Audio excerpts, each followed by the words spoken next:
근데 우리나라 교육 현실을 보면 실패한 케이스들은 다 숨깁니다. 말하지 않아요. 근데 성공한 케이스들은 굉장히 과장돼서 나와 있는 게 있거든요. 그런데 대한민국에 있는 많은 부모님들이 정말로 위험할 수 있다라는 그런 말씀을 드리고 싶고요.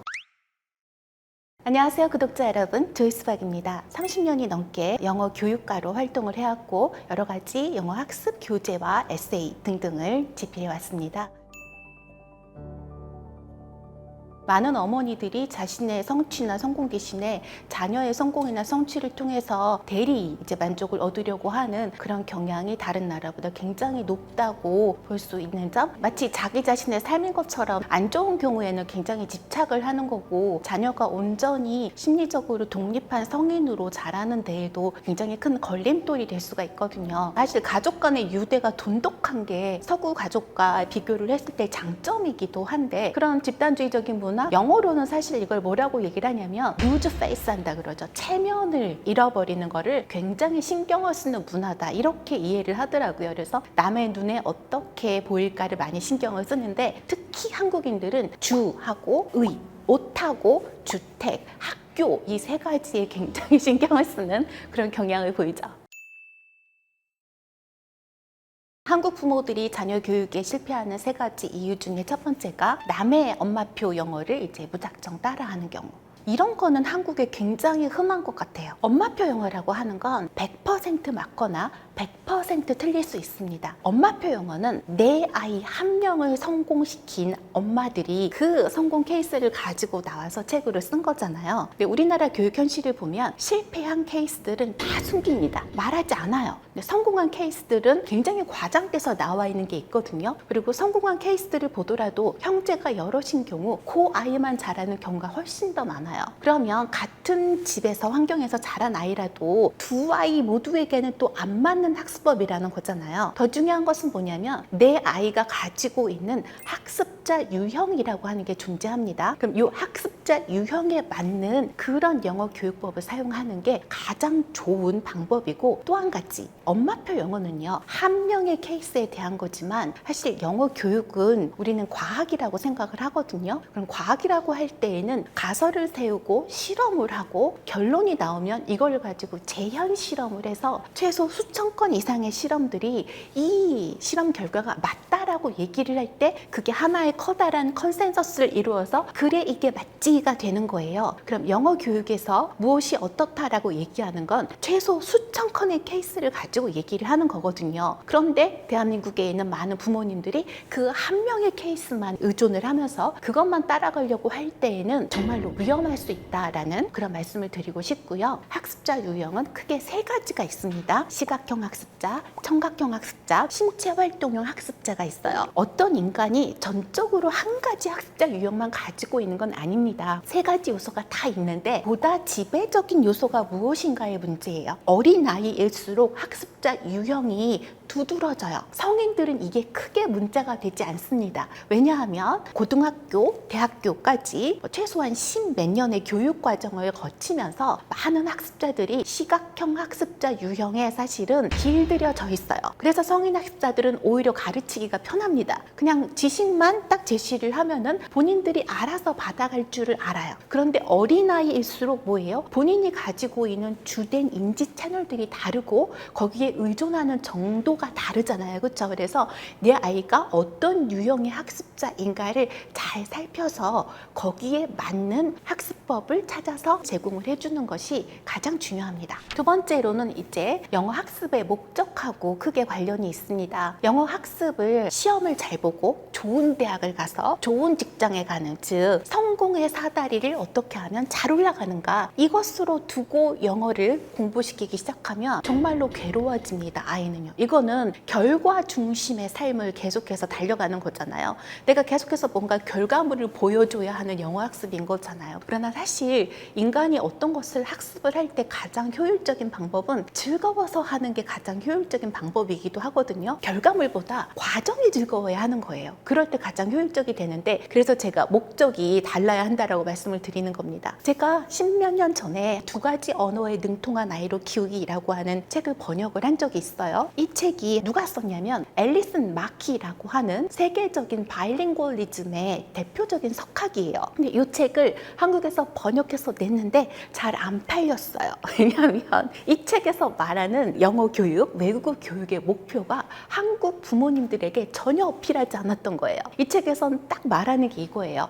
외국어 교육을 왜 해야 하느냐라고 부르면 아이의 삶을 보다 풍성하게 만들어주기 위해서예요. 외국어를 하는 아이와 한개 국어만 하는 아이 있잖아요. 이 둘을 놓고 하는 실험들이 존재를 합니다. 2개 이상의 언어를 하는 아이들이 우리 뇌의 가소성이라고도 번역을 하는데 플라스티시티라고 얘기를 하거든요. 원래 플라스틱이라고 하는 단어의 뜻은 모양을 마음대로 만드는 이란 뜻이에요. 그래서 플라스티시티가 우리 뇌 속에서 커져요. 그럼 이건 어떤 의미가 있는 거냐면 창의성과 정비례합니다. 플라스티시티가 커야지만 학습도 잘해요. 그러면 2개 국어 이상의 언어를 하는 아이들은 어떤 상태가 되는 거예요? 뇌가 좀 더 유연한 상태가 되는 거거든요. 세상에 대해서 보다 열린 태도를 가지고 사실은 살게 돼요. 아이들한테 똑같은 유리병을 하나를 줘요. 그런 다음에 이 유리병을 가지고 네가 만들 수 있는 것을 만들어봐. 이렇게 얘기를 하면 한 가지 언어밖에 못하는 아이들은요. 원래 이 유리병의 본래 목적에 충실한 놀이밖에 못한대요. 그런데 바이링구얼인 아이들일수록 어떤 퍼센티지가 급격하게 늘어나냐면 유리병인데 나는 여기다 편지를 넣어가지고 이거를 무슨 덮개로 쓸 거야. 뭐 이런 식으로 해서 우리가 평소에 실생활에서 쓰지 않는 다른 용도로 이 유리병을 가공해서 만들어내는 비율이 2개 국어를 하는 아이일수록 훨씬 더 높아진다는 거예요. 이게 한 개 국어밖에 못하는 사람이 가지는 한계가 있다는 거죠. 이거 너무너무 중요합니다. 왜냐하면 지금 우리가 초연결 사회에 살고 있기 때문에 과거에 비해서 수없이 많은 사람들과 소셜미디어로 가볍게 만나는 그런 세상에 살고 있어요. 문제는 뭐냐면 나와 다른 사람들과 무수히 만나는 삶을 살게 된다는 거예요. 나는 나와 다른 사람들을 어떻게 받아들일 것인가. 물론 뭐 갈등이 줄어든다는 것 이것도 중요하지만 개인으로 볼 때 내가 다른 가치들에 대해서 열려 있으면 있을수록 나는 보다 풍성한 삶을 살 수가 있잖아요. 그래서 영어 교육의 목적이 내 아이가 성공하는 것, 전문직이 되는 것, 이게 아니라 내 아이가 보다 풍성한 삶을 살았으면 좋겠어. 이렇게 목적을 잡았을 때 아이가 영어 학습을 해 나가는 과정도 즐거워진다는 거죠. 그래서 이 목적을 사실은 성공이 아니라 다른 것으로 전환을 했을 때 영어 교육이 좀 더 효율적으로 이루어지지 않을까? 이런 생각을 해봅니다. 3번째 이유로는요. 완벽하게 2개의 국어를 구사하는 아이를 만들려고 하는 사람들이 너무나 많고 2개 국어를 완벽하게 하면서 동시에 정체성은 한국인이어야 한다. 이렇게 생각하는 부모님들이 되게 많거든요. 그런데 두 생각 다 잘못된 생각이세요. 사실은요. 사실 완벽하게 2개 국어를 하는 사람들을 전문 용어로는 뭐라고 불러주냐면 Balanced Bilingual이라고 불러줍니다. 그러나 전문가용 책들을 보시면 뭐라고 얘기를 하냐면 Balanced Bilingual은 거의 존재하지 않는다라고 얘기를 합니다. 없어요. 존재하지 않아요. 2개 국어를 할 경우에도 반드시 한 사람 내부에서 이 2개 국어의 위계가 달라집니다. 그럼 자기가 주로 하는 언어와 서브로 따라오는 언어가 생기는 건데 이 서브로 따라하는 언어도 언어 레벨 이상을 하는 거죠. 사실은요. 이렇게 2개 국어를 구사하는 건 가능하지만 2개를 완벽하게 잘한다? 그거는 거의 불가능하다고 얘기를 합니다. 예를 들면 교포예요. 부모들은 이제 이민 세대이고 아이들은 이제 거기서 태어난 세대이다. 그럴 경우에 어떤 일이 생기냐면 이 아이들은 영어가 주류 언어가 돼요. 이거를 메인스트림 랭귀지라고 하는데 자기가 학교에 가서 친구들과 만나고 학업을 하고 사회생활을 하게 되는 언어는 영어가 되잖아요. 그럼 메인스트림 랭귀지가 주된 언어로 위계가 생겨요. 그리고 부모들이 하는 언어들 있잖아요. 이거는 덜 중요한 언어가 돼버리죠. 분명히 이런 위계가 생기고요. 그리고 이전에는 이런 게 있었습니다. 아이를 바이링구얼로 만들고 싶으면 부모 둘이 있으면 한 부모가 각기 다른 언어를 하나씩 아이한테 인풋으로 주면 아이가 바이링구얼로 크지 않을까? 이런 얘기를 막 하잖아요. 그렇죠? 근데 이거 사실은 이제 기각되었습니다. 이렇게 하지 말라고 얘기를 해요. 가장 큰 단점 중에 하나가 뭐냐면 아이들이 잘하면 잘할수록 어떤 일이 생기냐면 아까 말씀드린 소수 언어 있잖아요. 주류 언어가 아닌 소수 언어를 하는 부모가 자녀에게 무시당합니다. 자녀들하고 멀어져요. 아이들한테는 이게 중요한 언어가 아니잖아요. 그런데 메인스트림 랭귀지를 못하는 부모를 아이들이 무시하게 되는 거예요. 이런 효과가 반드시 있습니다. 사실 저는 어떤 케이스를 봤냐면 그 아이가 이제 14개월 정도밖에 안 됐었는데 엄마가 계속 영어로 얘기를 해요. 근데 엄마가 네이티브 스피커가 아니에요. 아이한테 해주는 영어가 굉장히 스펙트럼이 좁거든요. 한국말을 배울 때 우리나라 아이들은 이렇게 배웁니다. 오리는 뒤뚱뒤뚱 뭐 이런 거 가지고 거북이는 엉금엉금 이런 거를 가지고 배우잖아요. 이 아이가 영어를 하는 걸 딱 들어봤을 때 이 아이는 뭐만 하냐면 모든 동물들은 와 밖에 못해요. 근데 사실 영어로도 다른 언어들이 있거든요. 내가 그 언어의 풀 스펙트럼을 구사하지 못하는 사람인데 아이한테 스펙트럼이 다 깎여나간 요 언어만 딱 주는 거잖아요. 그럴 경우에 이 아이의 언어가 여기에 갇히잖아요. 그런데 이 아이가 지금 모국어를 습득하고 있는 상태이기 때문에 어떤 문제가 생기냐면 언어가 딱 스펙트럼이 좁아지면 이 아이의 인지 발달과 사고 발달도 요 안에 갇힙니다. 언어 발달이 인지 발달과 사고 발달을 촉진시키기 때문에 그래요. 어떤 언어이든 간에 내가 아이한테 언어 발달을 하도록 인풋을 주고 싶다. 그러면 내가 풀 스펙트럼으로 구사할 수 있는 언어를 아이에게 인풋으로 줘야 하는 겁니다. 이렇게 좁은 스펙트럼에 갇히잖아요. 그러면 어떤 일이 생겼냐면 영어를 하는 것도 거부하고 한국어를 하는 것도 거부하는 아이가 됐어요. 이거 유사자폐증이라고 얘기를 하는데 너무 심하게 어릴 때에 잘 모르는 언어 있잖아요. 이런 거를 강요하면 아이들은 뇌가 상처를 입습니다. 사실은요. 이런 케이스가 실제 모두 숨겨서 그랬지 생각보다 많거든요. 어린아이 같은 경우에는 지금 신경돌기가 막 머리에서 자라고 있는 상태이기 때문에 엄청난 그 스트레스를 받을 경우에 뇌 신경이 자라는데 문제가 생길 수 있습니다. 그래서 유사자폐증 같은 그런 두 가지 말을 하는 것을 다 거부하는 그런 케이스를 보이는 아이들이 종종 있습니다. 생각보다 많습니다. 사실 가장 이상적인 바이링구얼 학습법은 교육법은 뭐냐면 two-way immersion이라고 하는 방법이 있어요. 공교육에서 아이들을 바이링구얼로 키우는 가장 효과적인 방법이다. 이렇게 얘기를 합니다. 캐나다가 가능하고 그리고 미국의 일부 주에서 가능합니다. two-way immersion은 어떻게 하냐면요. A그룹은 영어로만 수업을 하고 B그룹은 스페인어로만 수업을 해요. 그러다가 1, 2, 3학년이 올라가서 4학년이 될 때 두 그룹을 스위치해요. 그래서 그 전에 스페인어로만 그 수업을 받은 아이들은 영어로만 수업을 받고 이쪽은 이제 스페인어로만 수업을 받아요. 이게 two-way immersion이라고 부르는 방식입니다. 이 버전이 가장 효과가 있어요. 왜 그러냐면 두 언어 사이에 위계가 있다고 말씀드렸잖아요. 영어가 주류 언어고 미국에서 스페인어는 히스패닉 이민자들의 언어인데 인구수는 굉장히 많거든요. 이렇게 했을 때 주류 언어인 영어에 눌려서 스페인어를 하는 아이들이 열등하다는 인식이 사라져요.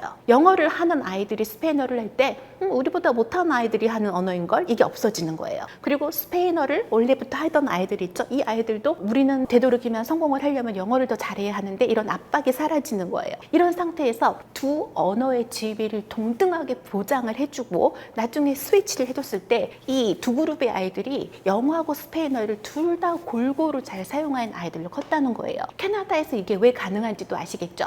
캐나다 퀘벡에서는 불어만 쓰잖아요. 그래서 불어하고 영어를 두 가지 언어가 사실 캐나다에서는 official language, 공용어라서 two-way immersion이 가능하거든요. 캐나다에서도요. 그래서 이 방법이 바이링구얼로 아이들을 키울 때에는 가장 좋은 방법이나 한국에서는 쓸 수 없는 방법이죠. 그 바이링구얼 엣지 있잖아요. 그 저자는 딱 이렇게 얘기를 합니다. 아이를 외국어를 하는 그런 사람으로 키우고 싶다 그러면 다른 언어를 하는 아이들과 같이 플레이 그룹을 만들어서 어울리게 해라 이렇게 얘기를 해요. 이게 꼭 영어, 꼭 뭐 주류 언어가 아니어도 상관이 없어요. 다른 언어를 하는 아이들과 어울려서 크는 경험을 하면 아이들이 외국어를 대하는 태도가 일단 달라지고 이 언어에서 이 언어로 사실 계속해서 스위칭을 하는 거잖아요. 이런 스위칭을 하는 게 굉장히 자연스러워진다는 거죠. 그렇죠? 그래서 이 방법을 앨리슨 마키는 권장을 하고 있습니다.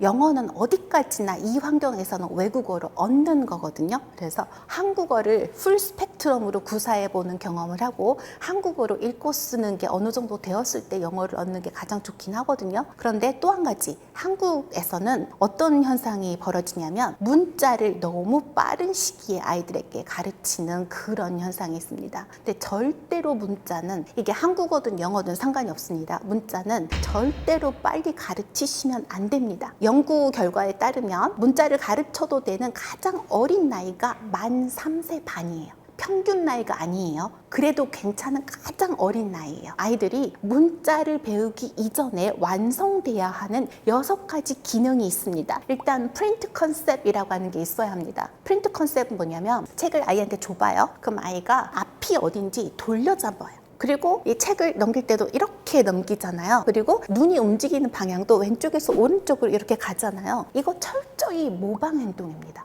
부모가 읽는 모습을 보여주지 않으면 이거 못합니다. 부모가 그래서 읽는 모습을 많이 보여주는 것도 중요하거든요.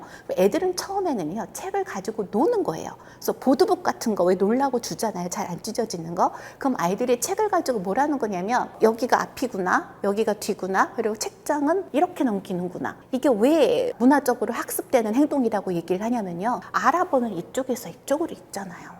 일본어는 이렇게도 쓰잖아요. 그렇죠? 그래서 이게 언어권마다 다르거든요. 그래서 부모들이 하는 행동을 가만히 보다가 애들이 따라하는 거거든요. 프린트 컨셉이 완성되어야 아이들한테 문자 가르칠 수 있습니다. 이게 안 된 상태에서 문자로 데려오는 거 힘들고요. 그 외에도 다른 것들도 많아요. 의문 인식이 어느 정도 발달이 있어야 하고 서사 능력이 있어야 합니다. 옛날 이야기가 중요한 이유가 그거예요. 아이들에게 옛날 이야기를 많이 귀로 들려주잖아요. 그럼 아이들이 사건이 여기 발단이 있고 전개가 되고 결말이 있다라고 하는 걸 알고 있죠. 그렇죠? 요게 발달되어 있는 상태에서 문자 읽기로 들어가야 합니다. 6가지 정도 아이들이 미리 발달되어 있어야 하는 기능이 있어요. 이게 어느 정도 되었을 때 아이들한테 이제 문자를 가르치자라고 문자 읽기를 시작을 해야 되는 거거든요. 그런데 만 1살밖에 안 됐는데 아직 자기 손 오른손 왼손도 구별 못하는 아이들한테 자, 책을 잡고 오른쪽에서 왼쪽으로 넘겨라, 이거부터가 버거운 일이에요. 우리는 개구리가 올챙이 시절을 기억을 못하면서 굉장히 쉽게 우리가 이런 일들을 해냈을 거라고 생각을 하거든요. 아닙니다, 여러분. 절대 쉬운 일들이 아니에요. 아이들이 먼저 해야 되는 일들이 있습니다. 그래서 그런 기능들이 어느 정도 완성이 되었을 때 자, 이제 문자 읽기를 시작할까? 이렇게 해야 되는 거고요. 문자를 가르치는 방법도 레터를 하나하나 아이들은 못 읽어요. 제가 성인들에게 한국어를 가르쳐 봤는데요.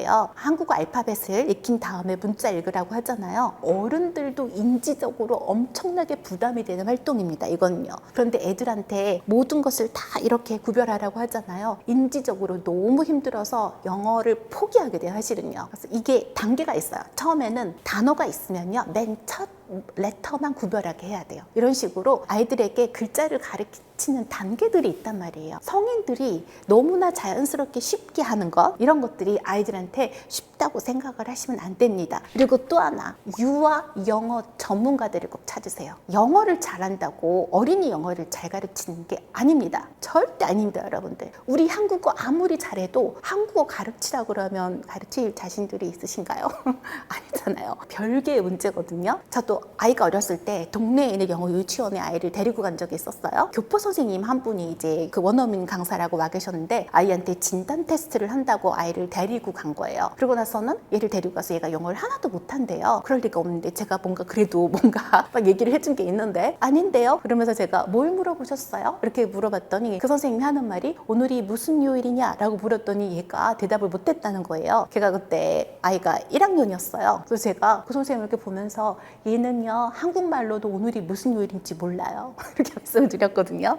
즉 아이의 인지 발달 단계를 전혀 모르는 거예요, 선생님은. 영어 교육을 정말 따로 배우는 사람들이 있거든요. 어린이 영어 교육을 따로 배우는 분들이 계십니다. 그래서 우리나라 최고의 영어 교육 전문가들은 저는 딱 한 군데밖에 없다고 생각을 해요, 사실은요. 영국문화원의 그 어린이 영어 교실 있잖아요. 이분들이 사실은 어린이 영어 교육으로 석사 이상의 수료증을 가지고 있는 분들이고 10년 이상의 경험을 갖고 있는 분들이에요. 한국에서 어린이 영어 교육에서 이분들보다 더 나은 자격과 경험을 갖고 계신 분들을 저는 못 봤어요, 사실은요. 어쩌다 보니까 영어 교육을 굉장히 오래 하면서 여러 학습자들과 여러 연령대들을 경험을 해보았습니다. 물론 이제 영어 교육이 꼭 뭐 인생의 전부냐? 아니죠, 그렇죠? 우리 인생의 우선순위는 영어 교육은 절대 아닙니다. 그런데 제가 영어에 대해서 항상 많은 분들에게 말씀을 드리는 건 바로 이거예요. 영어는 세계 공용어이기 때문에 영어를 어느 정도 하잖아요. 그럼 반드시 우리 인생에